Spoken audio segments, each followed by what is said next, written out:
All right, let's dive into the story of one of the most famous and, yeah, infamous diamonds in the entire world, the Kohinoor. Now, its name means Mountain of Light, which sounds beautiful, right? But its history, well, that's a whole other story. It's a journey through darkness, really, just steeped in conflict and conquest. So the big question here is pretty simple on the surface. How did this incredible Indian treasure end up in the British crown? But the answer? Oh, that's a saga that stretches across centuries of power, conquest, and a ton of controversy. You see, this isn't just the story of a rock, not by a long shot. It's really the story of empires rising and falling, and all of it revolves around this one single silent witness, the diamond itself. Okay, and here's maybe the most crucial thing you need to get about this diamond. It has never been bought or sold. Not once. It's a pure symbol of conquest, passed from one bloody hand to the next. So its journey isn't some kind of trade route. It's more like a map of conflict, stretching all the way from Asia to Europe. So let's start with where the diamond is right now, and why its current home in the Tower of London is, well, so incredibly controversial. See, to Britain, it's a piece of royal heritage, but to a lot of other people, it's a stolen symbol of a colonial past. And it's not just a vague feeling.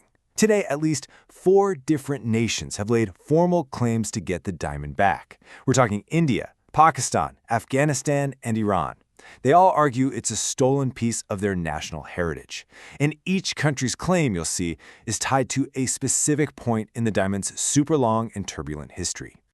Okay, so to really understand all these claims, we have to go way, way back. Back to the very beginning, in 13th century India. Before it was this huge symbol of empire, it was just a geological marvel, literally pulled from the riverbeds of the subcontinent. So when it was first pulled out of the Kohinoor mine, it was the largest diamond the world had ever seen. I mean, it weighed a staggering 793 carats in its rough state. To give you some perspective on that, it's almost 4 times the size it is today. Just massive. And its first royal owners were so completely mesmerized by its beauty that they didn't even wear it. Instead, they placed it in the eye of a sacred statue of the goddess Bhadrakali. Think about that. It wasn't jewelry, it was an object of divine reverence. But as you can probably guess, that sacred status, it wasn't going to last. Yeah, that sacred status made it famous, and its fame quickly spread.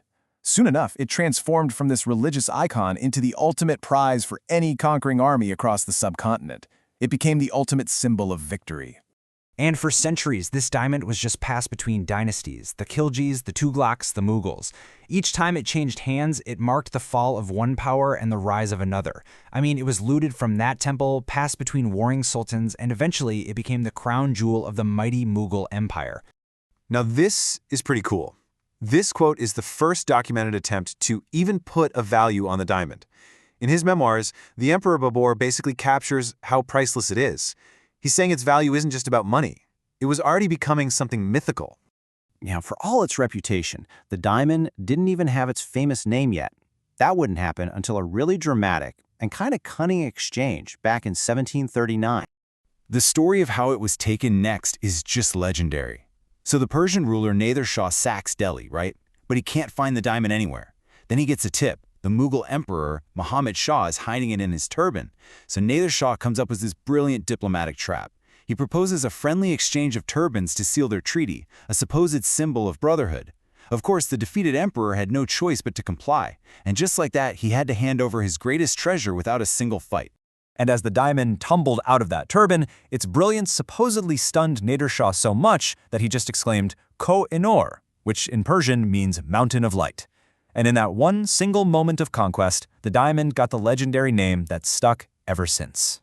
And check out this description. It really builds on what Babur was saying earlier. An Afghan queen, Wafa Begum, said its value wasn't gold or jewels, but 5 stones thrown by strong men in all directions, and then filling that entire space with gold. It's not about a number, right? It's about something so vast it's immeasurable. The legend of this diamond was now way beyond any simple calculation of wealth. So, after its little trip through Persia and Afghanistan, the diamond eventually makes its way back to India. This would be its final stay there before its fateful voyage to Britain. But by now, along with all the fame, a really dark reputation was starting to build. You see, as the list of owners who were overthrown or assassinated started to grow, so did this legend of a curse. The story went that the diamond brought misfortune and a violent death to any man who ruled with it. Only a woman could wear it safely. And this idea, this curse, would profoundly influence its future. Its last Indian owner was the incredible Maharaja Ranjit Singh, who unified the Sikh empire. He proudly wore the diamond on his arm, a clear symbol of his power.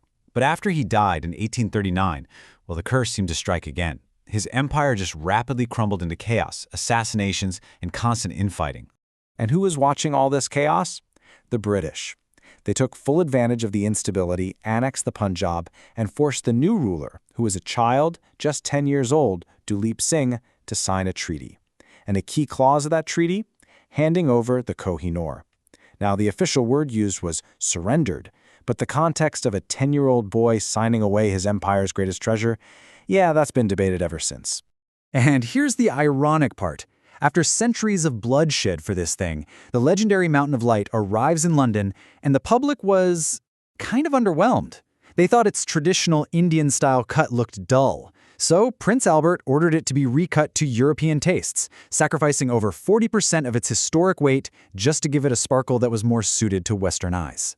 And that brings us right back to the present day, where the diamond sits in the Tower of London, a sparkling symbol of a really, really unsettled history.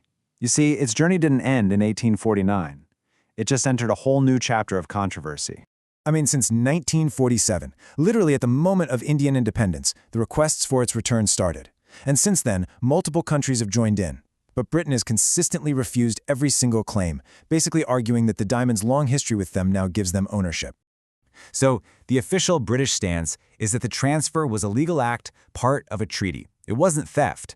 And now, after more than 150 years in their possession, the gem is considered a piece of British history, completely linked to their monarchy. And all of this leaves us with a huge, lingering question.